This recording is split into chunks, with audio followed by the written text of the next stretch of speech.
नमस्कार, मैं अंजलि मिश्रा। स्वागत है आप सभी का द न्यूज में।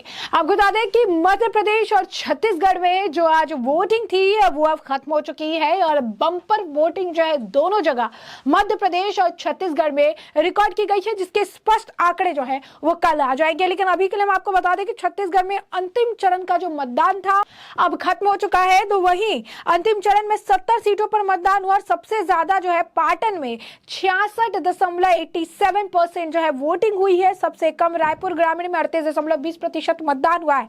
और इसी तरीके का आंकड़ा जो है आपको बता दें मध्य प्रदेश से भी आ रहा है कि कुछ 4 बजे तक 65% जो है वो जो आप कह सकते हैं कि मतदान जो है किया गया है। इस दौरान दोनों ही जगहों पर अलग अलग मामले दिखे और अलग अलग जो है बयानबाजियां दिखी। लेकिन कांग्रेस की हताशा जो है, कांग्रेस की निराशा जो है वो उनकी पोलिंग बूथ पर भी दिखी और उनके बयानबाजियों में भी दिखी है। जी हाँ, बिल्कुल सही सुना आपने। एक तरफ आपको बता दें कि मतदाता है जो साफ तौर पर बात कर रहे थे, ये कह रहे थे कि हमने सनातन धर्म के लिए जो है वोटिंग किया, हमने हिंदू राष्ट्र के लिए वोट किया है, हमने श्री राम के लिए वोटिंग की है। ये बात जो है लोग कहते नजर आए हैं। तो कई जगहों पर जो है कांग्रेस के बूथ बिल्कुल साफ खाली पड़े हुए थे, वहां एक भी व्यक्ति नजर नहीं आ रहा था। आलम ऐसा था कि कमलनाथ के बेटे जो है वो बूथ तक पहुंच गए, जहां पर बीजेपी ने उनके द्वारा उसे जो है रोक के रखा। और इसके कई सारे जो इंसिडेंट्स हैं जो आज मध्य प्रदेश चुनाव में देखने के लिए मिले, कई सारे इंसिडेंट जो छत्तीसगढ़ चुनाव में देखने के लिए मिले, उसका हम आपको एक जिस्ट दे देते हैं। तो सबसे पहले हम आपको बता दें कि जिस तरीके से मतदान हुआ, जिस तरीके से चीजें देखने के लिए मिली, महिलाओं ने जो है बढ़ चढ़ के मध्य प्रदेश में पुरुषों से ज्यादा महिलाओं ने जो है वोटिंग की है। लाइन में लग के, कतारों में लगकर उन्होंने वोटिंग की है। और आपको बता दें कि महिला जो है लाडली बहन योजना जो बीजेपी की, उससे बेहद ज्यादा खुश थी, बहुत प्रभावित है।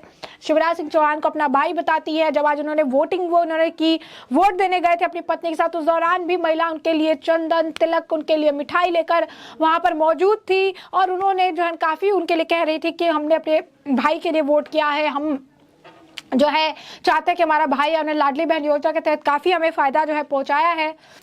तो लाडली बहन योजना जो है वो एक मुद्दा रहा। और सुशासन और कुशासन के बीच भी लोग जो है डिफरेंस अब बेहतर तरीके से समझ चुके हैं, इसलिए भी ये चीजें हैं। और दूसरी तरफ आपको बता दें कि कमलनाथ जो है, जो पहले जीत का दावा कर रहे थे, बड़ी बड़ी बातें कर रहे थे, चुनाव जिस तरीके से जो आप कहिए कि वोटिंग खत्म हो गई तो उसके बाद उनके सुर बदल गए। वो कह रहे हैं इन्होंने शराब बांटे, इन्होंने दारू बांटे, इन्होंने चिकन बांटे, इन्होंने ये चीजें की। तो आप सकते हैं कहीं ना कहीं उनको हार का जो डर है अब सताने लगा है। क्योंकि जब आप देखेंगे कि ये आप कह सकते हैं विपक्ष के द्वारा या जो भी आप कह सकते हैं पार्टी हारने लगती है, तो कभी ईवीएम का रोना रोती है, कभी बैलेट पेपर का रोना रोती है, कभी जो है ये कहती है कि उन्होंने चुनाव में इतने पैसे खर्च कर दिया, इसका समर्थन मिल गया, उसका समर्थन मिल गया, लोगों को मैनिपुलेट कर दिया।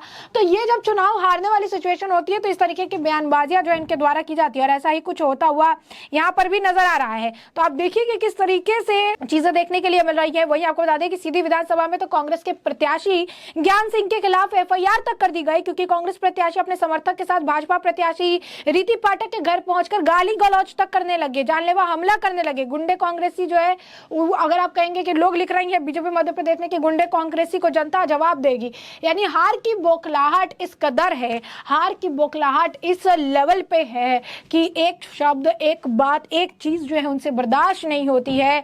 हर चीज के लिए जो है वो लड़ने झगड़ने के लिए गाली गलौज तक उतर आए हैं कि किसी भी तरीके से जीत जो है वो दर्ज करा ले। लेकिन ऐसा होता हुआ नजर नहीं आ रहा है। आपको बता दें कि बीजेपी मध्य प्रदेश ने एक वीडियो भी साझा किया है कि इस तरीके से कमलनाथ को चुनाव हारता देख उनके बेटे नकुल नाथ ने गैर संवैधानिक तरीके से पोलिंग बूथ में घुसने की कोशिश की और भाजपा के जो कार्यकर्ता है उन्होंने उसे रोका। यही नहीं, भाजपा जो है प्रचंड बहुमत से जीत रही है, ये बात भी कमलनाथ छिंदवाड़ा में और दिग्विजय सिंह के बेटे राघौर हार रही है, इसीलिए अपनी खिज जो है वो उत्पन्न कर रहे हैं। जो प्रदेश अध्यक्ष है वीडी शर्मा, उनके द्वारा कहा गया है कि कमलनाथ छिंदवाड़ा में और दिग्विजय सिंह के बेटे राघौरगढ़ में जो है हार रही है और इसीलिए अपनी खिज निकालने के लिए कांग्रेस से गुंडागर्दी कर मतदान में व्यवधान उत्पन्न करने का प्रयास कर रही है। मेरी सभी भाजपा कार्यकर्ताओं से अपील है कि अनुशासन के साथ अधिक से अधिक का मतदान जो है कराएं। और कई जगह आपको बता दें कि कांग्रेस की हार के सबूत इस तरीके से मिल रहे थे कि उनके प्रत्याशियों की जो सीट थी जहां पर वोटिंग होनी चाहिए, वहां एक भी व्यक्ति, एक भी आदमी जो है वहां नजर नहीं आ रहा था, पूरी तरीके से खाली पड़े हुए थे। लोगों की भी अगर बात करें, लोगों ने, किसी ने कहा है कि मेरा वोट भगवान राम के मंदिर के लिए है, वोट जो है मोदी जी के लिए है। इसी तरीके से लोग जो है तरह तरह की चीजें करते रहे। और इस दौरान अगर आप कहेंगे छत्तीसगढ़ हो या मध्य प्रदेश, काफी कुछ हंगामा, काफी कुछ उथल पुथल जो है देखने के लिए मिली है। और जैसा कि हमने आपको बताया कि वोटिंग परसेंटेज जो है कितनी परसेंट और पर्टिकुलर जो है हुई है, इसकी एग्जैक्ट जो गणना है, इसकी एग्जैक्ट जो चीजें है वो जो है कल तक क्लियर हो जाएगी, कल तक जो है ये पता चल जाएगा। ऐसे में साफ तौर पर देखेंगे कि कई जगह कई सारी चीजें देखने के लिए मिली, तलवारबाजी कहीं हुई, कहीं फायरिंग हुई, कहीं झड़प हुई। मध्य प्रदेश छत्तीसगढ़ चुनाव में कई कई जगहों पर जो है हिंसा भी देखने के लिए। मध्य प्रदेश में नर्मदापुरम में बवाल देखने के लिए, नर्मदापुरम में मक्खन नगर में भाजपा कार्यालय में घुसकर तोड़फोड़ की गई। बीजेपी ने कांग्रेस कार्यकर्ताओं पर तोड़फोड़ का आरोप लगाया था। पुलिस ने इस मामले में अज्ञात आरोपियों के खिलाफ जो है मामला भी दर्ज कर लिया गया। तोड़फोड़ का वीडियो सोशल मीडिया पर वायरल भी हो गया।